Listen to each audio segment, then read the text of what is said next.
evening, racing fans. Winner race number 1, the Star Power winner take all event. Ilocos Magic has been Beck's final call now for your bets. Last call to place your bets. We're only waiting for Shades of Red, and race number 1 will be ready in just a short while.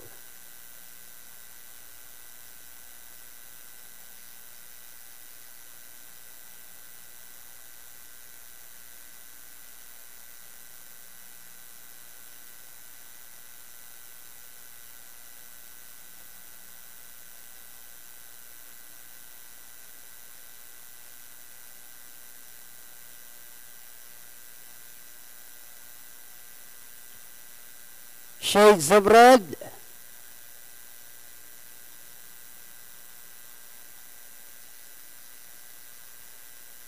Walks in.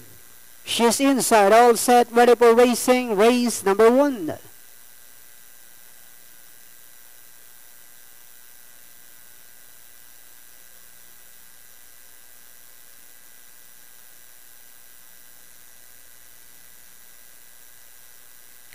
Racing just is started, one slow out, and that is Huatulco.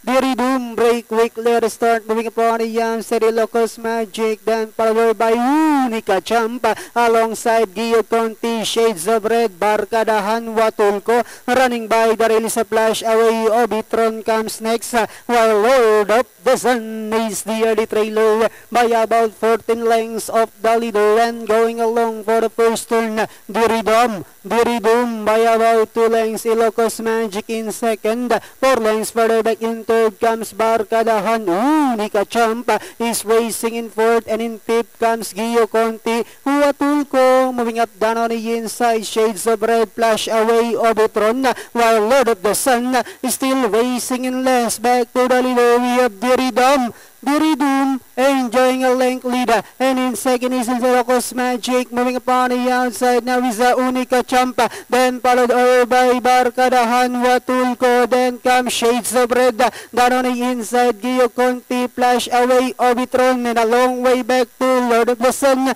who's still racing in less, and they are now entering the home stretch. Diridum, watch out, moving up now on the outside is Unica Champa, and I'm saying it's my turn to take the lead. We have Unica Champ with a breakaway run by about 3 lengths over Barkadahan. Huatulco is on the outside. Last 75 meters, we have Unica Champ followed by Barkadahan, and finally the program opener for the year 2014, Unica Champ, then comes Barkadahan, Huatulco flash away, then comes Shades of Red and Diridum. Okay, the 6th horse.